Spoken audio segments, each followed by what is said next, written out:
افسانه‌های جالب، قصه‌های رنگین، دلیری و چالاکی قهرمان‌های افسانه‌های خلق تاجیک در برنامه خواب شیرین برای بچه‌های عزیز و شیرین از رادیوی تاجیکستان.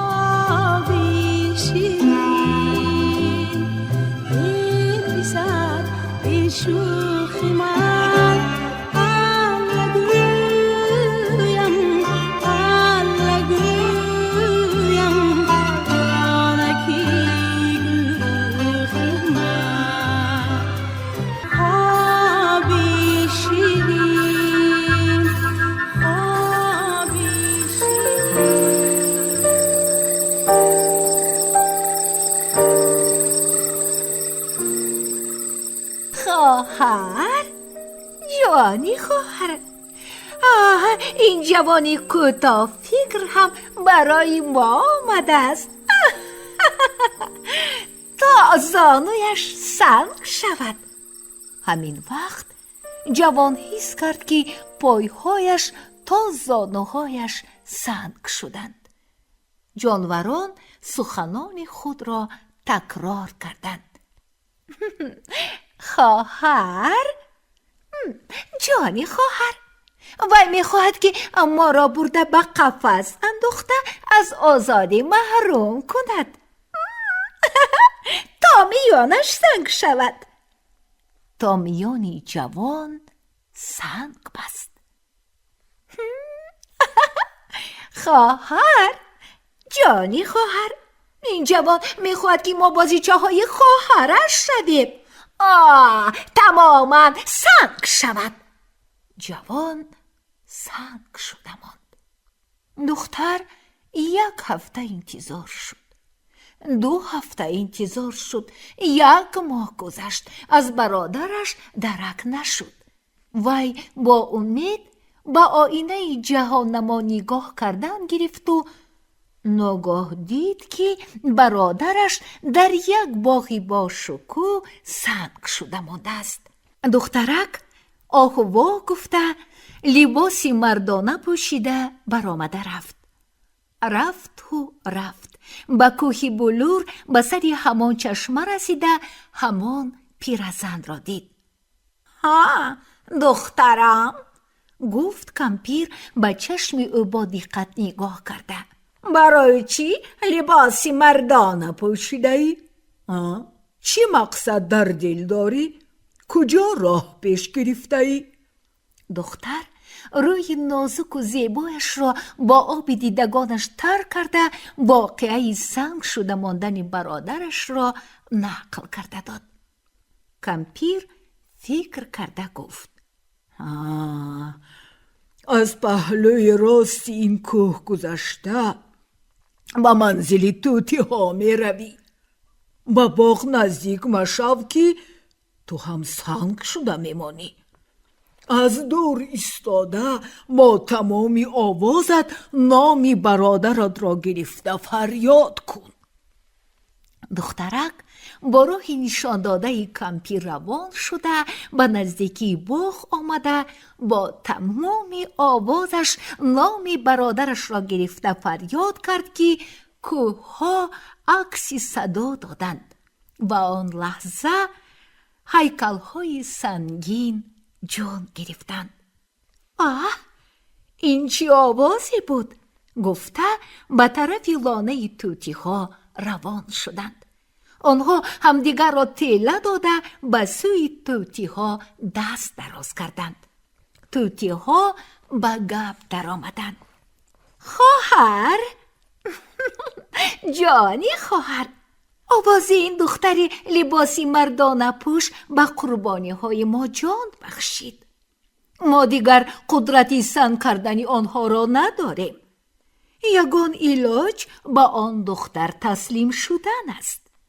درست گفتی، کسی دیگر به ما حق ندارد. طلبگاران این گپ‌های توتی ها را شنیده به تقدیرشان تن دادند و به زنده شدنشان شکر گفته مانده رفتند. دختر توتی ها را گرفته همراه برادرش به باشیشگاهشان برگشت. پادشاه با دیدار بچه پزمان شده او را جستجو میکرد.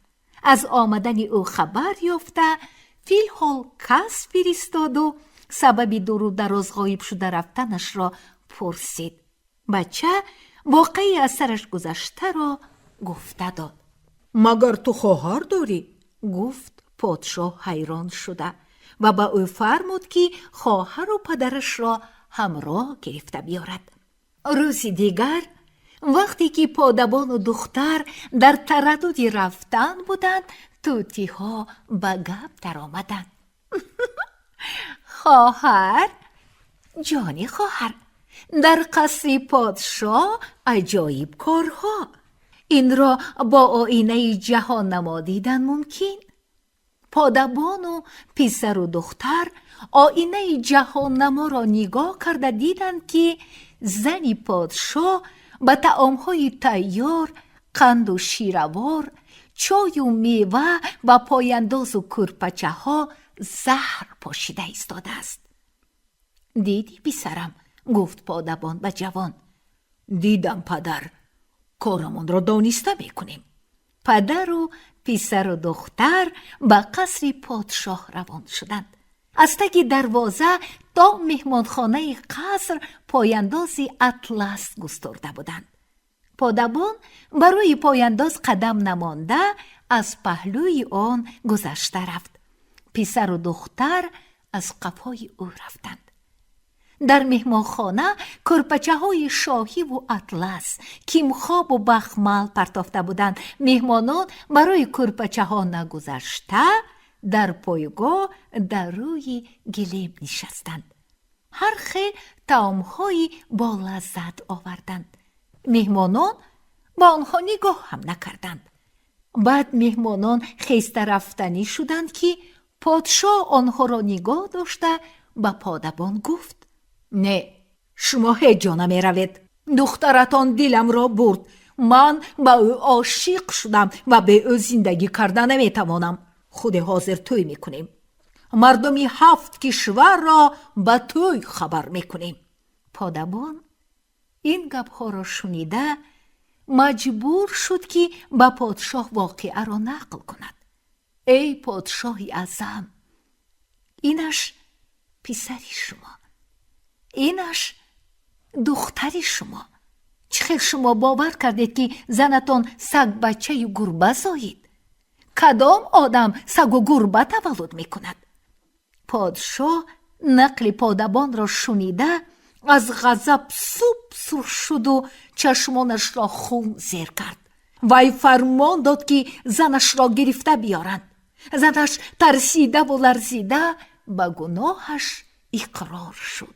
با امر پادشاه مادر بچگان و وزیر دست راست را که در زندانی تاریک بود و به مردن رسیده بود آزاد کرده آوردند. بعد پادشاه زنش را به جزا رسانیده گفت: فرزندان عزیزم یافت شدند. روید قالین باف را بیارید، قالینش را پهن کند که روی جهان را بگیرد. دختری آشپز را یافته بیارید، آشپزد که تمامی مردم عالم سیر شود. توی و تماشای کلان برپا شد. ما آنجا بودیم، در روی قالین کلان نشستیم، آشی پلو خوردیم. الها شما هم به همین روز رسید. این بود اصلکانی نبیره های عزیز بیبی، افسانه زیبایی طوطی های سخنگو. با شما بودم بیبی افسانه گویتان براهن.